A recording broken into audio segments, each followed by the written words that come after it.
Un caso también de una malformación arteriovenolifática en la que vemos prácticamente al momento de la embolización con hemosferas el resultado final, una exclusión total de flujo.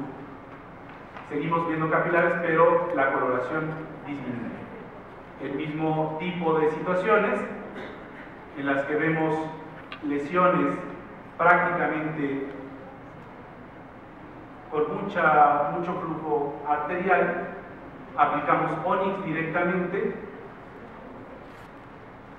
hacemos algunas mediciones, esto con el fin de aplicar algunos otros materiales, como en este caso, ya una vez que habíamos cerrado la lesión, aparece una rama adicional desde una arteria intercostal y aplicamos un bloque vascular.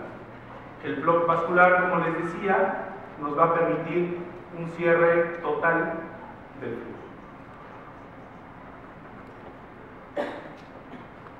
El resultado dramático en cuanto a la desaparición. Las conclusiones en el diagnóstico y manejo del control de las anomalías vasculares: el enfoque debe ser multidisciplinario, la comunicación con los pacientes es esencial debido a que puede haber o no éxito total. La radiología intervencionista es per se un futuro provisorio en la medicina por todo lo que vemos y además todo en lo que podemos incidir, y estamos dando a esos niños la oportunidad de sonreír en el futuro. Muchas gracias.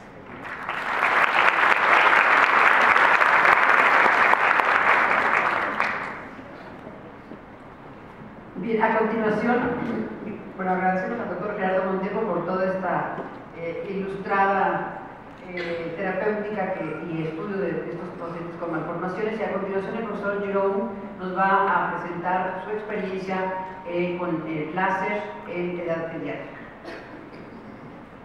El profesor Jerome viene de Northwestern University en Chicago y tiene mucha experiencia en el láser. Gracias. Bueno, quiero regresar a la academia por invitarme al congreso, en especial a la doctora Elba Benito. Para mí es un privilegio, un gran honor estar con ustedes. Me encantaría continuar con mi presentación en español, pero preferiría que me entendieran. Lo siento. Entonces, es como todos los lenguas, yo puedo entender mejor que yo puedo hablar. Entonces, yo voy a hablar en inglés, pero muy despacio.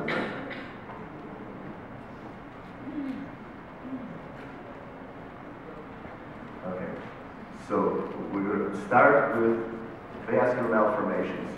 These are the list of instruments which are used nowadays to treat the excellent presentations that you just heard. These are the lists that are treating these type of lesions. This is a picture of a very young doctor who had the first pulse dye laser. And this was more than 25 years ago. And so the question is, what has happened in 25 years? So if you look at these two patients, if you look on the top, is there a pointer here? If you look at this, and then look at her later, this is remarkable. This is, in fact, unbelievable. This is what we had assumed would happen with all our patients. Then if you look at this patient, very similar lesion, and look what happened there. This was probably after 20 treatments. The thing which is most remarkable about this is, esta paciente es la misma persona. Esta es el lado izquierdo, ese es el lado derecho. Entonces, why does this happen? Why do we get such dramatic results in some patients, which really are the exceptions? Usually we have the bottom part here. That's usually what happens. So that's what we're trying to figure out. So in our pursuit, in our trials, trying to figure out how to do things better, we're changing things all the time. Nowadays, when a child comes in, we go ahead and we go ahead And we change the parameters, we change the way the light touches the skin. And in this way then we're able to get better results. We try to treat them much younger than we used to. We treat children now that are 2 months old, 1 month old, and we go in and we treat them, and we treat them rapidly, every 1 month, 2 months, with very large, at 10 millimeters, is a very big spot, which means the skin, the light goes down deeper. But it has helped, but it hasn't helped completely. There's also questions in which kind of color should come out of the laser. These numbers, 585 and 595, those reflect the different wavelengths, the different colors. The longer the wavelength, the deeper it goes. And sometimes some patients do well with one and not with the other. But what happens with these patients? If you look over here, this patient had a very nice response. This is the same patient many years later. What happens is that we're not miraculously making these lesions disappear. These vessels are lacking a lot of them in nerve endings, which allow them to get larger as they get older. Any of those patients that we have that are older and have thick lesions on their faces, the big purple lesions, invariably when they were children, most of them look like this because these lesions become more dilated as they get older. So what are other things that we're trying to do? We're moving away now a little bit from dye lasers, even though the dye laser remains the #1 thing that we use. But we're now looking at things which are called IPLs. These are intense pulse lights, a lot of wavelengths.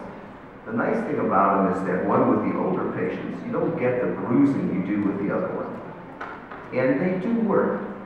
But the problem with the IPLs is because there's so many colors that come out of the light, what happens then is that patients who have a lot of natural color, they absorb a lot of it, so you can't use it in patients which have a lot of natural color. You have to use much lower energies. So sometimes what we'll do is we're treating a patient for a long time with a pulse dye laser, and it seems to stop. This is as far as we can go. Many times I will now go ahead and use the other system to see if we can push them a little further. And then, interestingly enough, these lesions change every single time we treat them. Then you can go back and use the original pulse dye laser and it'll work again. Sometimes we use a combination. This is an older patient. They have these what are called bloods in English, these little outpouchings, little things which are raised. And you can use for those a laser which is called a CAD laser, which goes deeper into the tissue. But you have to be careful. You have to be careful with the intense pulse light. If you choose the wrong skin color, it can cause problems. And I'll speak more about that later on when the academia asks me to speak about complications from lasers. So what else is out there now? There's something called Alexandrite laser, and many of you in the audience may be using those now for hair removal.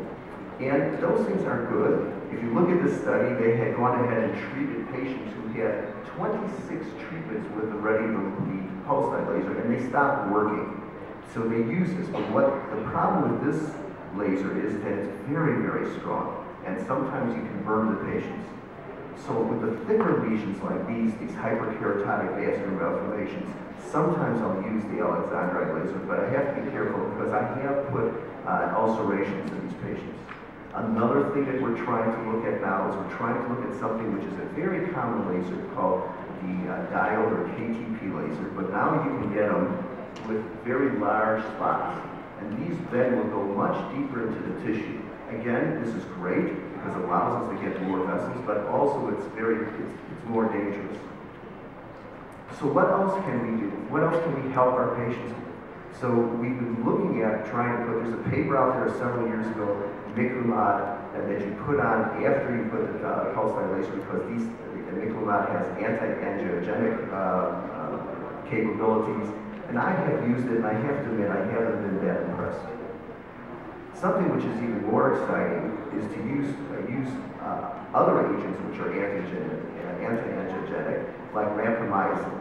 And if this is an animal model, let me just show you. This was given to me by Stu Nelson at Irvine. And what you see is that with the laser alone, after 14 days, the vessels come back. But if you add the rapamycin, the vessels do not come back. And let me show you now a patient. This is oral, this is systemic rapamycin. This is systemic rapamycin. And what we see is that they had given it for 4 weeks after they did the laser. And if you look at this picture here, this is the pre-treatment. If you look at these lines here, these are test sites. And the ones that have received the rapamycin, even at 13 months, still you're missing the lesion. It's still there. If you look at the normal skin, it's still something here, but it's definitely better. So, especially in children, we're not so sure yet how much rapamycin we should use. We're trying to look at topical rapamycin, but we're still not where we have to be. Another approach is to give people photosensitizers. You load them up with a systemic photosensitizer, and what happens then is then you shine a light on them, and it also causes better reaction. Unfortunately, though, what happens is that there's much more side effects with this type of procedure. So where's the future? If we can use anti-angiogenic factors, maybe we can use prothrombotic factors or anti-fibrolytic agents, or we can deliver some of these agents with liposomal things. There's even now that where you have these clearing agents you put on top of the lesion which allows the light to go in. So we're trying to push the bubble, we're trying to make certain that we can have the same patient have both both sides of the patient look good. Because like I said, it's the minority of patients who have clearance. For those, I always tell patients when they walk in, we'll make you better, but you have a greater chance than we won't. So let's move on in the few minutes I have left. Let's just look at more common things. Those are vascular malformations. And most of us in general practice, because I'm a specialist, I see these things. But most dermatologists, they'll see a few throughout their career, but they won't see that many. Most of the time, they'll see more of this. They'll see more of these type of lesions. And these work best. This group that I used the pulse dye laser on because this lesion up here is fairly large, and this is fairly elevated. And the children especially, the pulse dye is the same. But first of all, you can also do it if you have an adult patient or an older child who doesn't like to turn black for a number of days. There's a way of using these lasers now that you don't have to they don't have to turn black. Or you can use, in the smaller lesions, the KTP laser. And many of you may have it available in your practices to treat adults for around the vessels around the nose, around the cheeks. You can turn these on here also. There was a study that looked at KTP and electric cautery and found out that the KTP worked around the same. And this is a way of using a 532 diode KTP laser. And you see, you can get rid of the lesions this way. Some of the lasers that I'm playing, there are some lasers out there that have both 532, which is one wavelength, and they have what's called a longer wavelength, 940, which allows you to go deeper. And those work better around the nose for the larger vessels. These type of vessels, the thing that works best for these are the long pulse GAG lasers.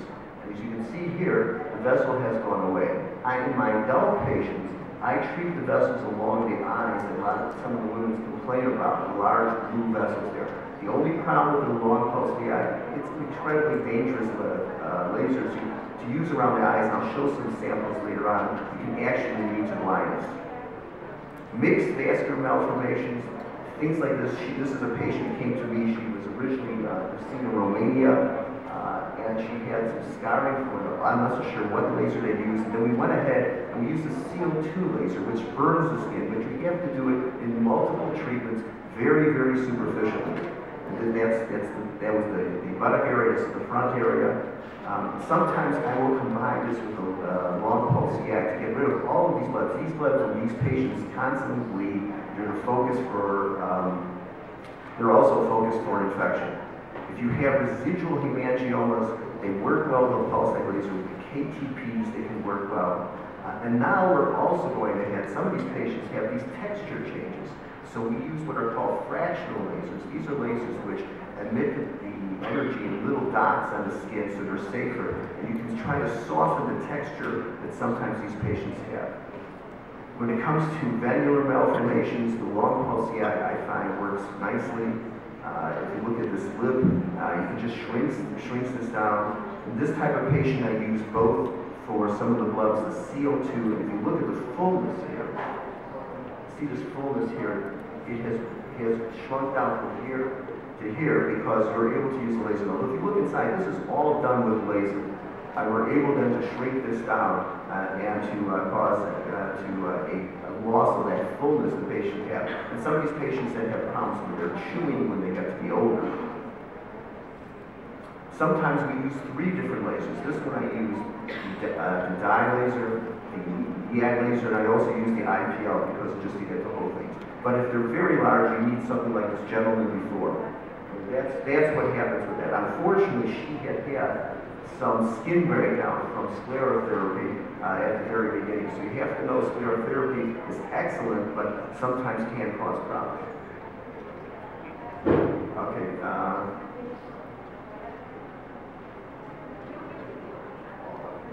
So let me just talk just briefly about some pigmented lesions, cafe-au-lait macules. Okay, so when I did my belts, they seem to have worked. So then I went ahead, and if you look at this is incredible. And if I can do this on all patients, that would be very remarkable. This is using a Q-switch laser, which means it goes on very rapidly. But what generally happens, I just showed you my best pictures, okay? This happens unusually. Okay? What really happens is they do not like to respond. Neither does the microphone. Sorry. But they don't respond. They love to They love to hyperpigment. And they can hyperpigment for months and months and months on end. And then they go back to where they were before, or they just barely get better, or they come back 2-3 years later. A lot of the studies in the literature were only 3 months, 6 months out. They come back. So what happens is that I always tell patients when they come on in, we'll put these are big test sites. I don't even put these kind of test sites anymore. We'll put small little test sites down, and then I say, I won't see you for 4 months. Come back in 4 months. Let's see what this does. See if it can make any sense, because the majority of these patients don't do well. But when you do get someone like the one I just showed you, that little girl with the side of her face, it's remarkable. But unfortunately, those are the exceptions, and we don't understand it at all. Nevus and otas, though, do respond. They respond nicely. This is a young child that had a lot of pigment. She's actually coming to see me from Central America, and we used on her a combination ruby and YAG. YAG goes a little longer, ruby's a little bit, and you are able to help these patients. The majority of these do very well.